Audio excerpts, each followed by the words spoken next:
ഒന്ന് പോയേടാ ഇവിടുന്ന്. നല്ല കൊച്ചനാ. രാവിലെ ഓടാൻ പോകുന്ന വഴി ഇവിടെ വന്നായിരുന്നല്ലോ. കടയൊക്കെ തുറക്കാൻ സഹായിച്ചിട്ട് കുറച്ചു നേരം വർത്താനമൊക്കെ പറഞ്ഞിട്ടാ പോയത്.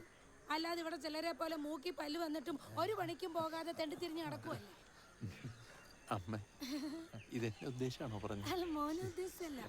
പക്ഷെ ഇവിടെ വേറെ ചിലര് ഉദ്ദേശിച്ച എന്നെ ഉദ്ദേശിച്ച പോണത്. ഇതെങ്ങോട്ടാ? പാടത്ത് ശംഭു സാറും കൂട്ടർ എന്തോ കാര്യമായി ചെയ്യുന്നുണ്ട്. ഈ പാടത്ത് എന്തായിരിക്കും പണി? എന്നോടാണ് ചോദിക്കുന്നത്. നീ അല്ലേ ഇവിടുത്തെ പോലീസ്?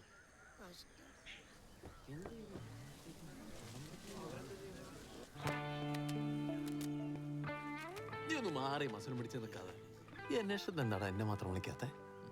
തനിക്കൊന്നും അറിയാത്തോണ്ടായിരിക്കും വിളിക്കാത്ത. 2 ആഴ്ച കഴിഞ്ഞ് ബ്ലഡ് സാമ്പിൾസ് തപ്പി ഇറങ്ങിയിരിക്കുക. പരമകഷ്ടം തന്നെയല്ലേ? ട്രൂ. ഈ മാഗ്നിഫൈങ് ഗ്ലാസ് ഒക്കെ എന്റെ ഉണ്ട്. ഞാൻ കൊണ്ടുവരാത്തത് എനിക്കറിയാടാ. എന്തൊക്കെ പറഞ്ഞാലും ശംഭു സാർ ചെയ്യുന്നതാണ് നല്ല ഭംഗിയുണ്ട്. തേങ്ങ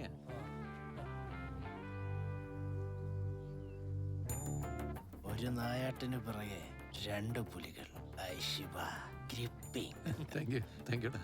നിങ്ങളെ അല്ല, അവർ 2 പേരെയും. ഇവരുണ്ട് സാർ. 2 ക്രൈം സീനിലും പ്രോപ്പർ പോലീസ് പ്രൊസീജിയേഴ്സ് ഫോളോ ആയതുകൊണ്ട് തന്നെ അവിടങ്ങളിൽ നിന്നതിൽ തെളിവ് കിട്ടാനുള്ള ചാൻസ് വളരെ കുറവാണ്.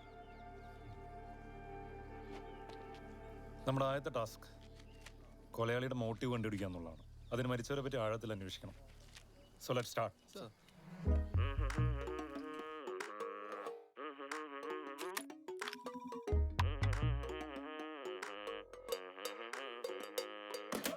പ്ലാച്ചിക്കാവിലെ മാന്യജനങ്ങളുടെ ശ്രദ്ധയ്ക്ക് പുതുനിയമനത്തോടുകൂടി ഇവിടെ ചാർജ് എടുത്ത ശംഭു സാറിന്റെ ഉത്തരവ് പ്രകാരം ദയവായി വൈകുന്നേരം 6 മണിക്കകം തന്നെ സ്വഭവനങ്ങളിൽ എത്തേണ്ടതാണ്.